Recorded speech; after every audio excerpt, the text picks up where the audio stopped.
안녕하십니까. 자유민주TV입니다. 오늘은 조선일보의 강찬석 논설 고문이 쓴 칼럼을 위주로 방송을 해드리겠습니다. 대통령 비서실 어쩌다가 범죄 혐의자들의 집합소가 되었나? 라는 칼럼입니다.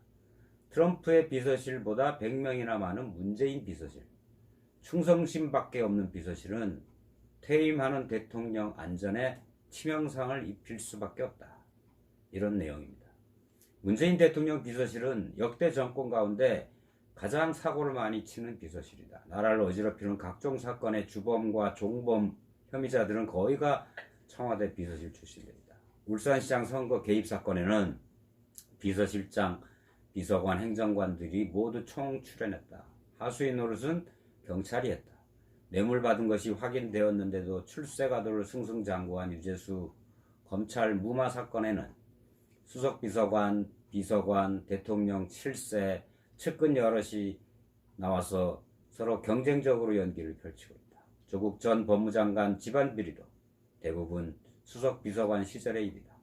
범죄 사건에 비서실장과 수석비서관들이 등장하자 국민의 관심은 자연스레 그들의 윗선은 누구인가로 쏠릴 수밖에 없었다. 사람들은 처음부터 정권의 무리한 대응을 보고 수사 흐름을 차단하고 국민의 눈길을 다른 데로 돌리려는 의도로 의심했다. 이런 의심은 대통령, 법무장관, 어용 시민단체들까지 총출동하자 정권이 만들고 있는 것이 사실은 검찰개혁이라는 이름 하에 검찰와해 드라마라는 확신으로 굳어져 가고 있다. 적폐청산 사령탑으로 보무도 당당하고 위험찬란하게 출발했던 문재인 비서실이 왜 2년 9개월 만에 이렇게 비리와 범죄와 신패의 소굴이 되고 말았을까? 비서실의 추락은 우연이 아니다. 적폐청산이란 잘못된 국정목표, 설정 잘못된 비서실 구성, 내각과 비서실 역할의 잘못된 배치, 이런 것들이 빚어낸 필연적인 결과일 뿐이다. 현 정권은 87년 민주화 이후 등장한 7개의 정권 중 비서실 강화를 내세운 유일한 정권이다.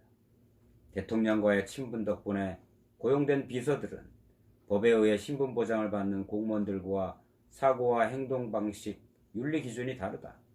대통령이 말한 것은 물론이고 말은 안 해도 마음속으로 은근히 원하는 것까지 헤아려 일을 만든다. 비밀과 보안 유지가 필요한 더러운 손 역할도 마다않는다. 일하는 비서실이라는 구호 아래 이런 비서들의 등을 떠밀었으니 청와대 전체가 비리 오염지대가 된 게 절대 이상한 것도 아니다. 대통령다운 대통령은 인기가 있어도 해서는 안 될 정책과 반대가 많아도 반드시 해야 될 정책을 구분해서 실행 여부를 결정해야 한다. 대통령이 이런 구분을 잃으면 비서들은 해서는 안 될 일에 앞장서게 되고 반드시 해야 할 일을 기피하는 선봉장 노릇을 하게 된다.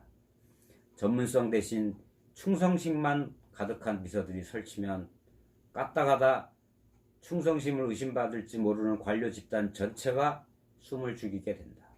나라가 키운 전문가 집단의 보좌를 받지 못하는 대통령은 현실을 오판하고 나라를 절벽으로 내몰게 될 것이다.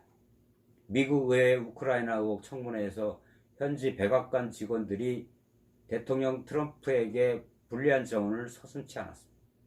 그런 일은 문재인 정권에서는 꿈도 꾸지 못한다.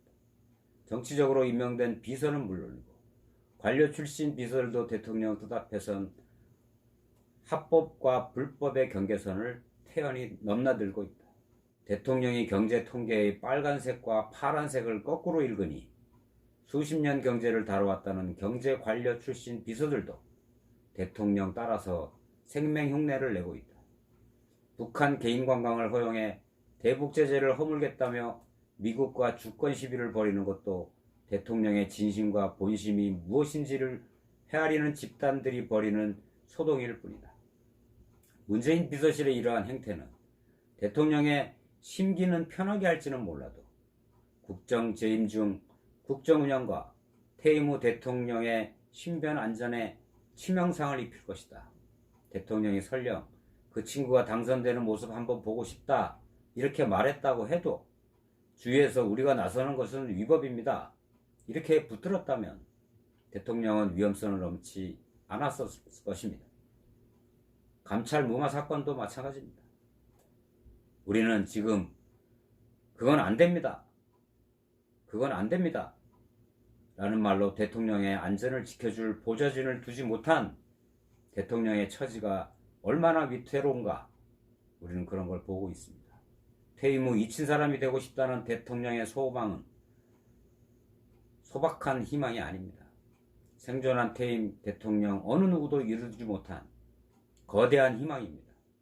문재인 청와대에서 대통령의 퇴임 후 안전을 챙길 사람은 대통령 본인밖에 없음을 명심해야 할 것입니다.